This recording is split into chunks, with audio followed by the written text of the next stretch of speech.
everyone, and welcome back to another episode of Elevate with C&M Coaching. My name is Maggie. Thank you so much for joining us here today. We have an awesome guest joining us today. So, as most of you may know, there are some new safeguard rules that are being put in place by the FTC.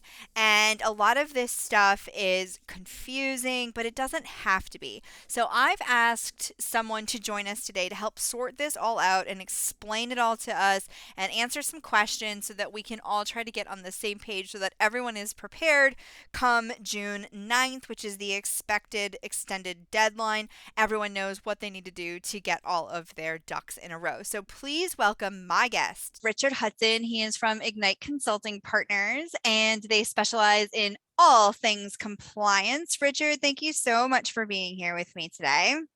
Hey, Maggie, thank you very much for having me. I'm pretty excited to say hi to your crew and your group here that follows your podcast, and happy to be with you. Share your knowledge. Yeah, I was really happy that you said that you would do this because, as you, of course, know better than anyone else, the FTC has some new compliance rules, regulations that they're going to be putting into effect. And you and I have talked a little bit about this because, of course, one of the things that we do here at C&M Coaching is listen to actual sales calls. So we're listening to confidential calls, especially collections calls where payments are being made. And so you and I have had some chats about how we can better protect C&M Coaching. And so I thought this would be a great opportunity, not only for our listeners to know that we're taking steps to make sure that we protect our clients, but also so that we can give some general basic knowledge on what you guys do, what dealers need to prepare for, and how much time they actually have. So they pushed back the deadline, correct?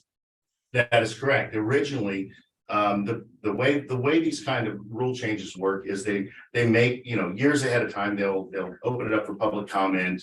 Go through kind of a series of meetings, committee meetings, hearings, calls, and the ability for industry folks to submit their comments. Essentially, this piece of your proposed rule is good. Here's why. This piece is bad. Here's why. And then once they go through all of that, they come up with the final rule, and then they vote on it. Basically, the FTC committee, they vote on the final rule, and when they vote and it's approved by a majority of the committee, then it's published on a date, let's say December 9th, 2021, and 1 year from the date that is published, again, based on certain circumstances, like what's in the specific rule, they'll state, like, all of these things are going to go into effect 1 year from the date that it's published. And so in that case, it was the December 9th, 2021. So the 2022 deadline, December 9th, 2022 deadline was approaching quickly. And there, no one actually, most people that we talked to that are, in the field didn't expect there to be an extension, but they did. So November, I can't remember the exact date, but no, 22nd, about pretty close to the deadline, they actually said, look, we're going to extend this for 6 months. Mm-hmm. So the new deadline was extended to June the 9th, but it wasn't for everything. There's some things that they're expecting you to already have done, at that, as of that time, or, December 9th, and only certain things were extended. So that's actually a good subject we want to touch on, because there's a lot of confusion on, well, what do they extend? Is everything extended? Because I don't have anything with regards to a safeguards program in place now. And am I okay for a few months? So it was extended for 6 months. And we told everyone that was working, with great effort to meet the original deadline, like, don't slow down, because it's a big project. So keep barreling forward. And if you're late on it, the December 9th deadline, you'll definitely make the June deadline, right? Yeah, for sure. So can you tell us a little bit about what this rule is and sort of like why it exists and some of the broad details of what it all encompasses? It's really important because a lot of folks don't understand the really fundamentals, and it's important to understand why this rule was put into place. Because, banks for a long time have had to comply with these rules. They were made mandatory for banking institutions and certain other institutions that qualified originally. But all the non-banking institutions didn't have to comply, and that includes car dealers, right? Car dealers that have the retail installment contracts. And so the goal of the rule is to safeguard consumers' information, specifically non-public information.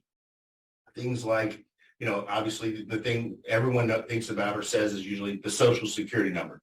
their birthday.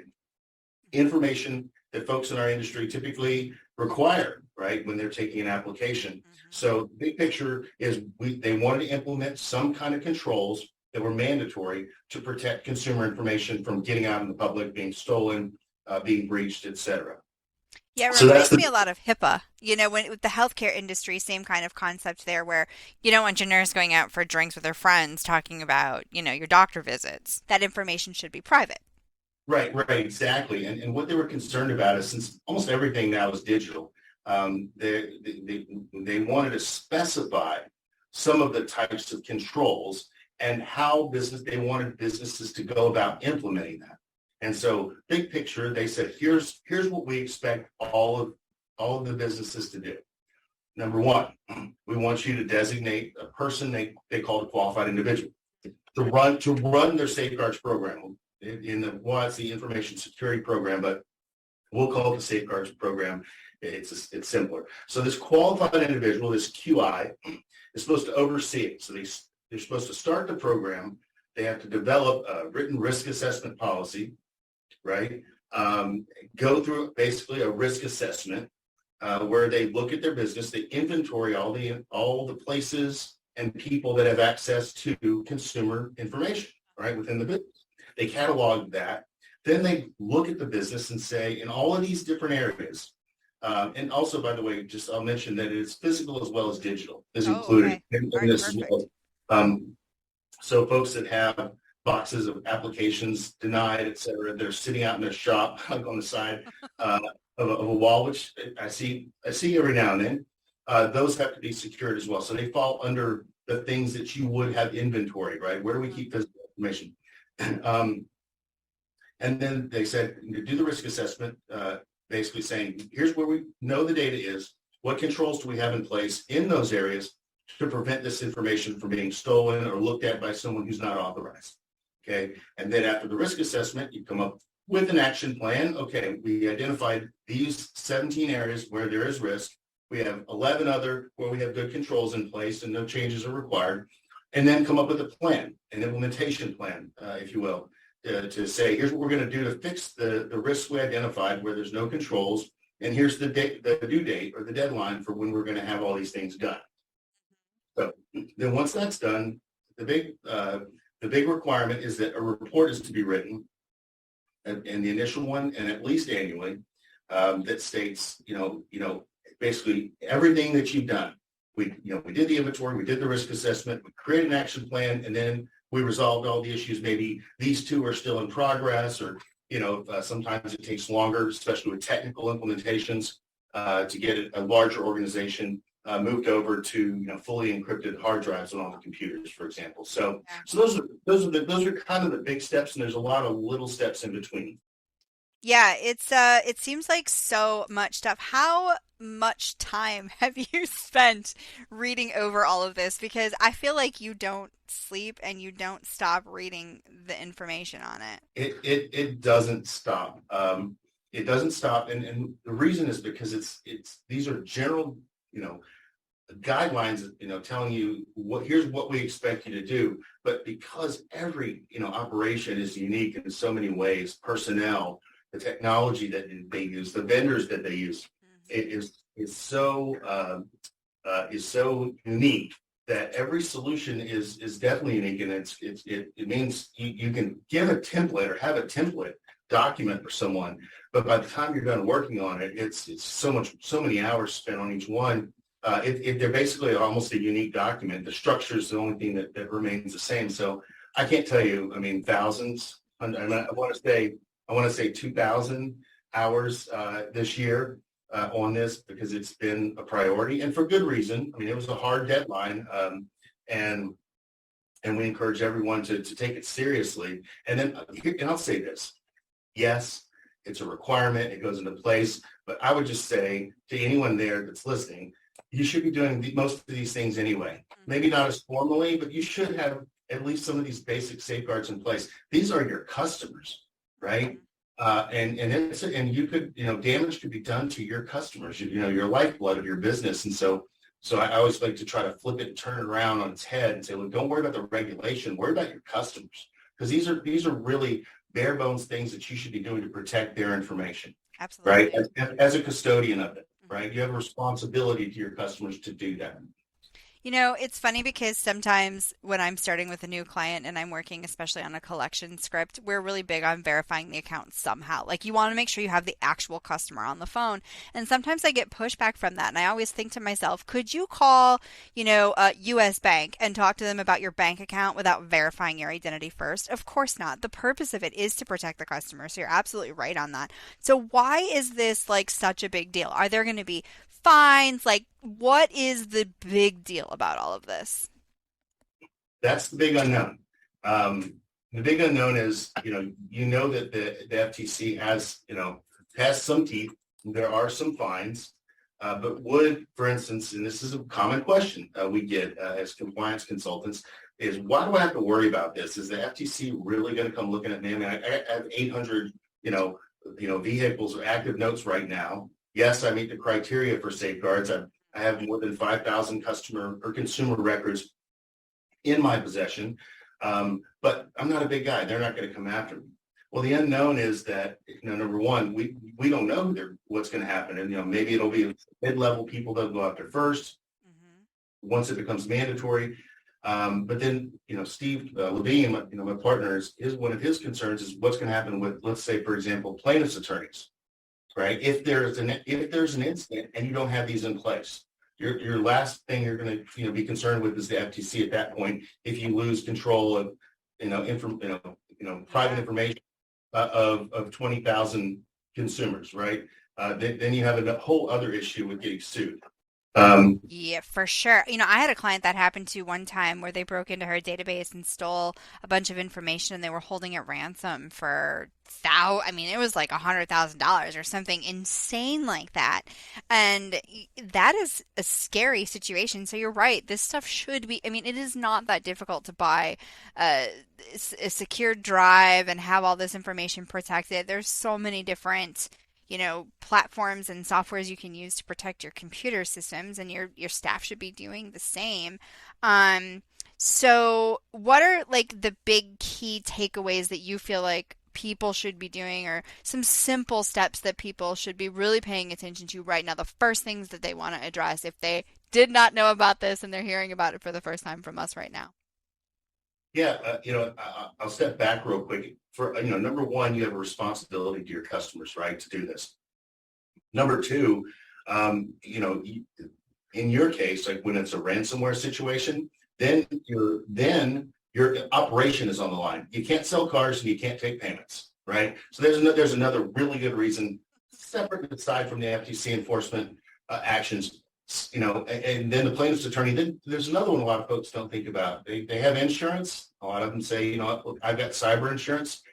There's not a single cyber insurance policy out there that's written currently that's active that doesn't have a requirement of the dealer to have a safeguards program in place. So if you think you're going to get hit, and it's we have had a client that did, and it was over six figures, over $100,000, and that $100,000 was paid for because they had a solid program in place. But had that not been in place, the insurance companies, they're just going to say, look, we're not going to cover that breach. That's not something that we will require. So there's a lot of other reasons other than worrying about someone coming, the government coming to get you to do that. And so if I went through kind of this more specific list, I gave you the general outline. Is the specific list would be things like, for instance, you have to have an information security program that's written down. That's kind of your set of policies and procedures, right? That identifies, reasonably foreseeable internal and external risks. There needs to be testing in place, right? There's two different avenues you can take. You can take continuous monitoring, which is usually more expensive outside of the ability of a lot of the smaller independent stores to pay for. And so they offer another option. You either do that, or you can have a penetration test done annually, and then biannually you can do assessments, right, which are just kind of going through. So those are the two options. You can either or. You can either have continuous monitoring, or you can have those two things. These are requirements. You have to go through, and a big one is you have to go through and audit your vendors. Now vendors under the rule are defined, the ones that have to be part of this are defined as anyone who you send information to, you take information from, or that has access to your systems, where that information may be stored. So that could be your IT company, even the guy that comes in logs in remotely and helps, set up a printer Yeah. for employees. If they have access to your internal systems, whether or not they have anything to do with consumer finance on their side, they have to comply with these rules. So you have to engage them. Typically, if you're not unable to directly supervise them, which is going to be the majority of them, right? They're not going to let you go into their systems and not, in their business and their systems and look at what they have in place. Get a contract in place where they at least affirm that yes, we do take these steps. And a lot of the larger companies that we do business with, not we Ignite, but us in the industry, larger vendors almost always already have that in their policy. Right. Because they're already doing it. Yeah. So that's a big vendor. The vendor controls is another big step. Again, that's just requiring, and they're called service providers under the rule, but requiring them by contract to implement and maintain those safeguards. Yep. And so those are some of the more specific things. But there's selecting the qualified individual, developing a written risk assessment policy, limiting and monitoring. Right? Who has access to that information? And that's physical and digital. That means we have a file room. Well, who has the key? Yeah. Well, who has the keypad? They're not like, locked up. They're in the shop, right? In a box. Well, even someone the other day mentioned that in that context, we have a keypad for where we store these. And I said, well, do you know who has access? And it's a 4-store location. They said everyone. Like, what do you mean? Like everyone? Everyone knows the code to that. I said, does everyone need to? Well, sometimes, we have other things that are stored in there. So we just kind of let everyone have the code. I said, okay. So you have to literally everything from who has access to what computers to who has access to physical rooms and who has access to the building. Like thinking about vendors, does a cleaning crew have access to that room, right? For example, assuming that, so you really have to start thinking pretty broad about, there's a lot of areas of risk, areas of exposure that I need to think about. Now it comes to other key components I just want to mention is encryption of any drive that has access to that information. And that's called encryption of any information at rest. That's usually stored on a hard drive. Okay. And then also encryption for any information that's in motion. And that's, think about like an email. Send an email to someone else internally or externally with an attachment. Are your email systems encrypted point to point? Right now, sometimes you can send something to someone and they can download it, and you're not in control of it after that point. Right. But there are solutions that will actually keep that encryption that'll travel along with that information, with that file. But encryption at rest and at motion is a key component of this as well. Then training is another one, right? So you have to have, the mandatory training would be make sure that your qualified individual has quote unquote, I call it safeguards training, so that they understand the requirements of the rule and exactly what their role is within that. Like they have that list of things. I went through the training. I know what I have to do in order to comply with the safeguards rule. Because a lot of times that will be a technical person, maybe not a legal person. So it's important they get that training. And then additionally, all your employees have to go through general safeguards information security training. Is that like on the FTC website? Yes, actually, there is a really good article. If you just Google, if anyone is sitting there, Google FTC safeguards, what businesses need to know. And the first thing that pulls up is going to be a big article that they wrote about it. It's pretty comprehensive. And I do recommend that if you're not using FTC for a lot of your regulatory information, if you just have questions, bookmark their site. They've got a really great site for consumer finance. For credit reporting, for everything. They cover a lot of these subjects from what the business needs to know side. So it's really good for businesses. You have to have an incident response plan. And then one of the other ones, this is the big one that's causing everyone a lot of grief, not because it's difficult, but just because it's a pain in the butt on the user end, is multi-factor authentication. So the systems you use, yeah, and Oh my God, don't even get me started on multi-factor authentication. That is the thorn in my side. it hasn't gotten to be a pain in the butt the last 6 months Mhm. or so because everyone's implementing it because they pretty much have to now. Anyone Yeah. dealing in this industry, and it does cause. I mean, I lost my phone just as an example. I don't know, a week and a half ago, 2 weeks ago, I didn't lose. Excuse me. I lost it. I cracked the screen. And I couldn't see the screen anymore. Couldn't get it to connect to anything. So I was waiting on a new phone for a couple of days. And I didn't realize everything I do because I work, we're safeguards compliant here. Mhm. So everything we do, we pretty much require that multi-factor authentication is enabled on everything. And so I have my little authenticator app on my phone, and all of a sudden it wasn't transferred to anything else. And I lost all of it. It's been a trying last week and a half Oh no. getting into our systems. Yeah, it's everything involves like a 30-minute phone call, and yeah, it's crazy. They want like my mom's birth certificate. Yeah, it's nuts. But yeah, so multi-factor is a real critical one. And here's a good, and what happened to me is a really good example of why that is such a great way to protect data, Yeah. because it does make it hard, because no one in this world except me could have gone through what I had to go through Yep. to get access to those systems again. No one but me. And that's the goal. That's the purpose of it. So it worked, right? Well, so how do you respond? So I've talked to you about this before. I know we've had this discussion, but I've had people say to me, I don't need a lawyer, a safeguard, lawyer. I don't need anybody to protect me from compliance because compliance is the boogeyman. And for me, it's kind of like, okay, that's not the smartest thing I've heard you say today. But how do you respond to that? Because like, compliance is really important. I feel like it's a lot more important than people realize. And I'll say this, my philosophy since before coming to Ignite, but coming here, having run teams, right? Collections teams, service teams, Mhm. so support teams over the years before I came into the industry in 2009. And since then, is this: flip all of these issues of why I need to do this on their head, and stop thinking about yourself and the risk from some regulator or plaintiff's attorney, and think about the service you're providing to your customer. I tell, look, I'm not the boogeyman. Don't be a jerk, right? Just don't be a jerk. Be nice. If you can make, some kind of exception for a customer in a situation that may be a true exception, make it. Mhm. Um, the problem where most people get into issues with compliance is when folks make complaints to someone higher than the business. And that normally means that they did complain to the business and the issue either wasn't resolved or wasn't resolved to their satisfaction. And you're not going to be able to fix everything, Mhm. but the risk is real. But I like to stay away from the boogeyman philosophy of having, getting business, I guess, for people like me, because there's no need to be scared.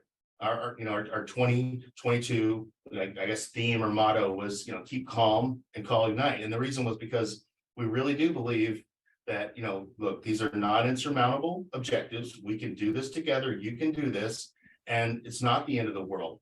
But there is risk out there. So let's go ahead and prepare, right? Let's get these things in place ahead of time so that we don't have to deal with the crisis when you're in trouble for not doing it. Because then Right. you're not only having to build that compliance infrastructure, but you're having to do it at the same time that you're dealing with the regulatory enforcement action, or you're dealing with the plaintiff's attorney. And that, you want, and then all your time is focused away from the business when that happens. But instead, just think about it like this: lay these things, this groundwork down now before there's a problem, Mhm. and then you won't have it, right? Or Yeah. you're going to mitigate it. You're going to make it a lot easier on yourself. And it happened. Folks I know that have been in business for 30 years.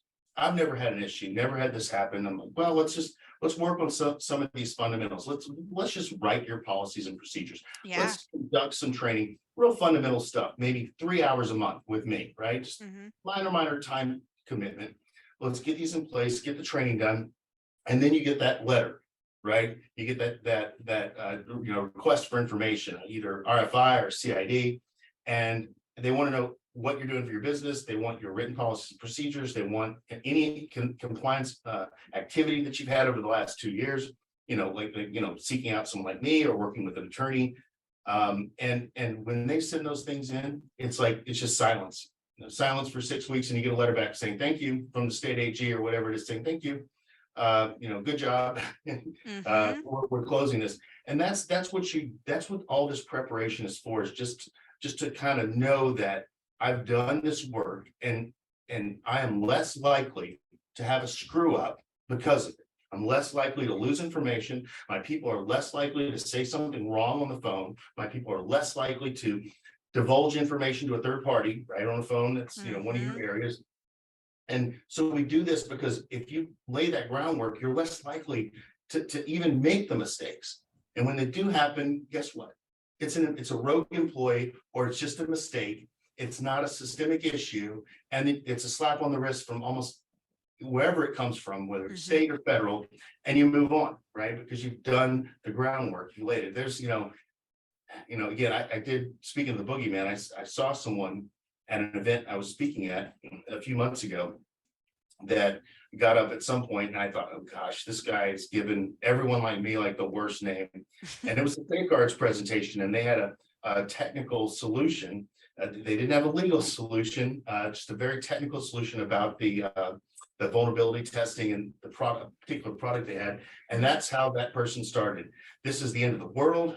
You're all going to die. Oh Your my businesses gosh. are going to be shut down. They're going to come get your kids. This is, and he was like slamming his hand, like, we have to do this. It has to be done. You can't let it go any further. And I was sitting there like, oh my gosh, it's embarrassing. Because it's not that bad. It's not that bad if you just do some really minor stuff right Right. now, right? And we had a year, right, from the announcement to get that in place, and the extension now. So technically a year and a half Yeah. on a bunch of it. So for those of those listening that don't know about the requirement or haven't really thought about it, or we're just hoping it would go away, it's not going to go away. But you have about 6 months right now. That is a long time to get these things in place. And even if you got 50% of them in place, but you had a plan to get them all in place, and they weren't in place by the 9th of June, you're okay. To be able to calm down. I mean, the goal is to get it, but don't panic about it. You've got a plan to get it all in place. And if there was an issue with resources or money or whatever it was that slowed down the process, then that's going to be taken into consideration if something happens. But you got to get a plan in place now, right? Yeah, for sure. And just start somewhere. But again, it's not because everyone's going to die. It's because your first obligation is to your customer. Mm-hmm. Again, if you have investors, if it's you and your family, depending on the income from the business, all of that goes away at the customer if you don't have customers, right? Yeah. So the obligation is first to the customer, and then the good things will flow after that. So speaking of speaking engagements, you guys are going to have another compliance conference this year. Yes. Have you picked dates for that already that people can start thinking about when they want to plan? Funny you ask, Maggie. I've been working 3 days on the website and the announcement, lining everything up, getting it perfect, and we're actually making the announcement today. I believe you're recording on the 12th of January, and we are sending out that announcement. It is going to be May the 22nd to the 24th, right here in DFW. And you can go to complianceunleashed.com right now, and it's live. You can register, you can see the information, the agenda, the speakers. Excellent. So yeah, 22nd to the 24th of May. It's a Monday, Tuesday, Wednesday. And we have the special add-on at the end for credit reporting. Again, Ooh. so it's 4 hours on the schedule. Last year we did it, I did it, and folks stayed till like 5:30. They didn't want to leave. It was amazing. I was there. Yeah, 50 people stayed just that little add-on at the end. And Mm-hmm. but this year we have got some really interesting lineups. And I think I don't know if you're familiar with Britt Carmichael, Mm-hmm. and David Brotherton, and Bill Elizondo, three of the from three different, from NCM and from Buckeye Mm-hmm. and from NIADA. They've agreed to conduct a panel. We're going to have a sort of a panel type of a setup with them talking about compliance and operations and that intersection, and get their takes on it. We're going to probably have about, right now, that's scheduled to be an hour and a half session. And we're really, really excited to have all three of them representing those three great organizations on stage here. So we were excited. We got a lot of big things lined up, some new stuff on insurance. And of course, yours truly, right? You'll be there. I'll be I know there. you'll be there. Great. We'll be there Uh, together. Yes, it'll be that was fun. your session last year was really one of the they're all kind of generally attended the same because of the format we provide, Right. but yours was the one that everyone was talking about. So you did a great job, and Thank what you do you. is really great from a compliance standpoint. We tell all of our clients, absolutely, if you're not reviewing those calls, why don't you call Maggie? And Yeah. if you are reviewing the calls, call Maggie and audit the auditor. I mean, I'm a firm believer in auditing the auditor, even if it's a smaller subset a month or whatever it is Right. Yeah. behind you, that the third party that has a different perspective is looking maybe for different things. Come up and just follow up, maybe just for a couple of months and just have someone else look at what your people are really doing. That's collections and sales, of course. But Yes. Thank you so much for that. yeah, yeah, So, you if glad? somebody has more questions for you, Richard, or they're interested in some of the, I know you had like a packet available for purchase. Do you still have like a whole kit available for purchase if somebody has questions about how they can kind of get their shit together? We do. We have a package that we call the works. And essentially, what it is when we started the year in 2022, we provided a roadmap called a toolkit. And it's like a 30-page doc that just said, here are 10 steps. Here's what you need to do to comply with this in a year. And folks kept calling us and saying, look, I'm not qualified to write basically an IT manual that has a password policy. And, that's an 80-page document. Number one, I don't have time. So we put together this works package, which had the toolkit, kind of your guidebook. We define the requirements. We write that 80-page document for you in a templated format. It has to be customized.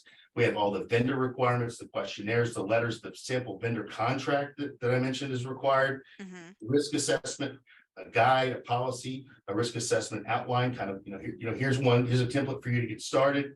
And an incident response policy and plan. We provide the key documents for a lot of the folks that I don't have time, or they waited until November, right? October, November, and they're just like, now I definitely don't have the time, right? I didn't start early enough. And so yes, we do have that for sale. Perfect. And for how do folks that people get in touch with you if they wanna buy it?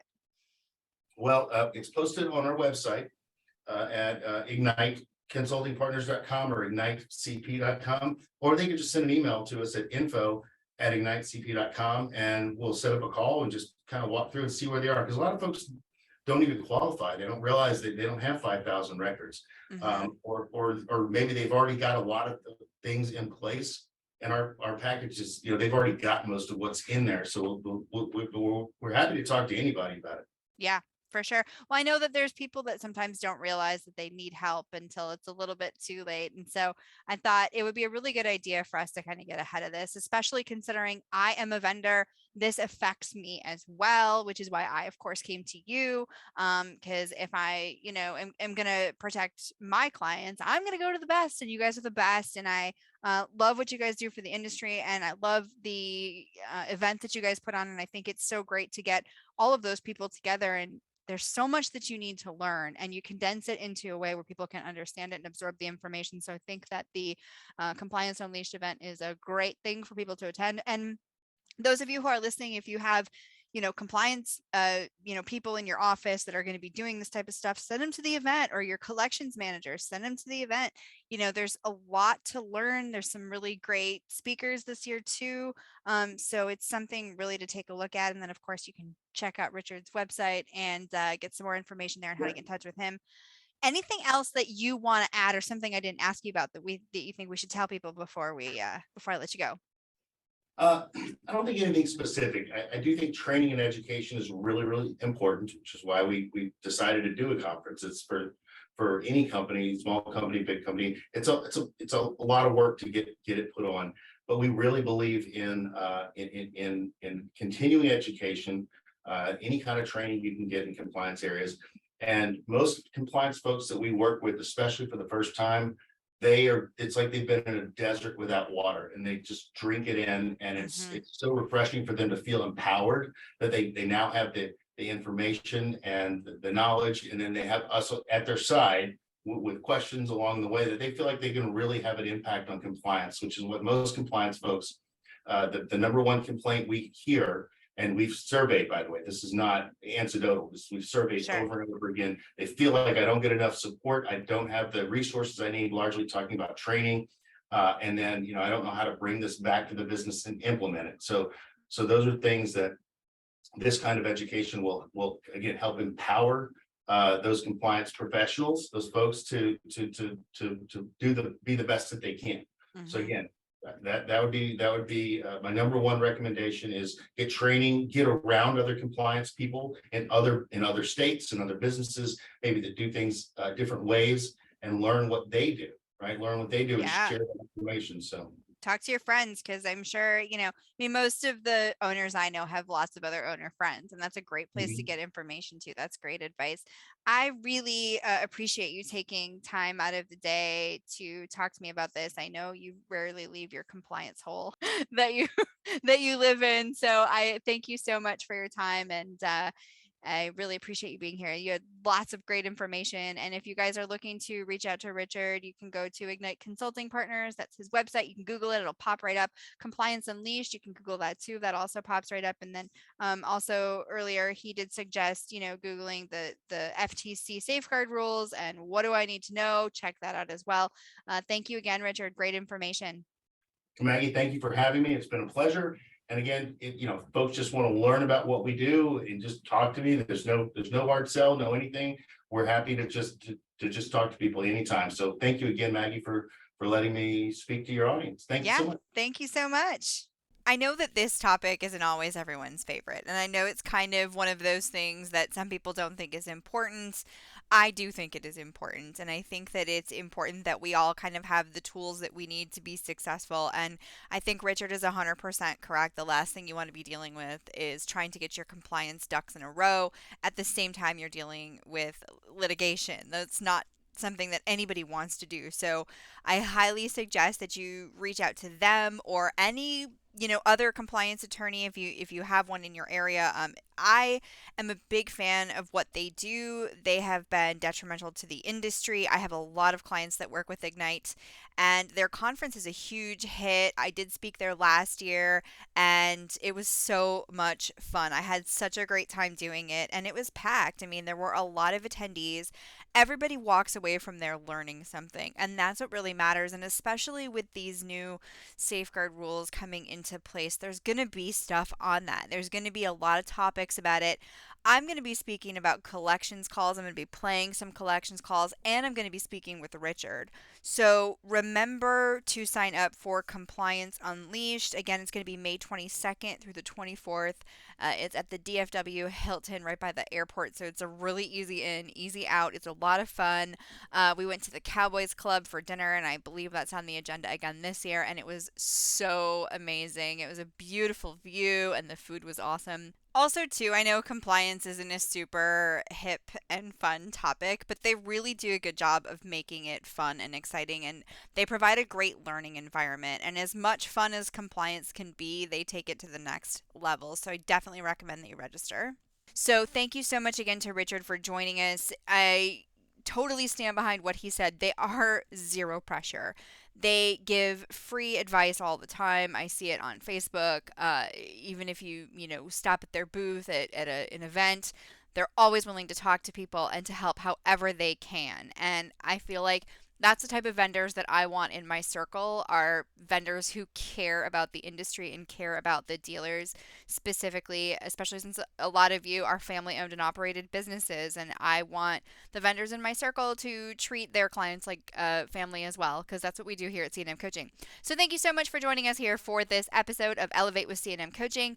In the next couple of weeks, I'm going to have Jim and Michelle Rhodes on my podcast. I'm going to be talking to them about training, the importance of training, and we're going to dive into all the nitty gritty details surrounding training. So stay tuned for that, and I hope you guys all have an excellent weekend. Thank you so much.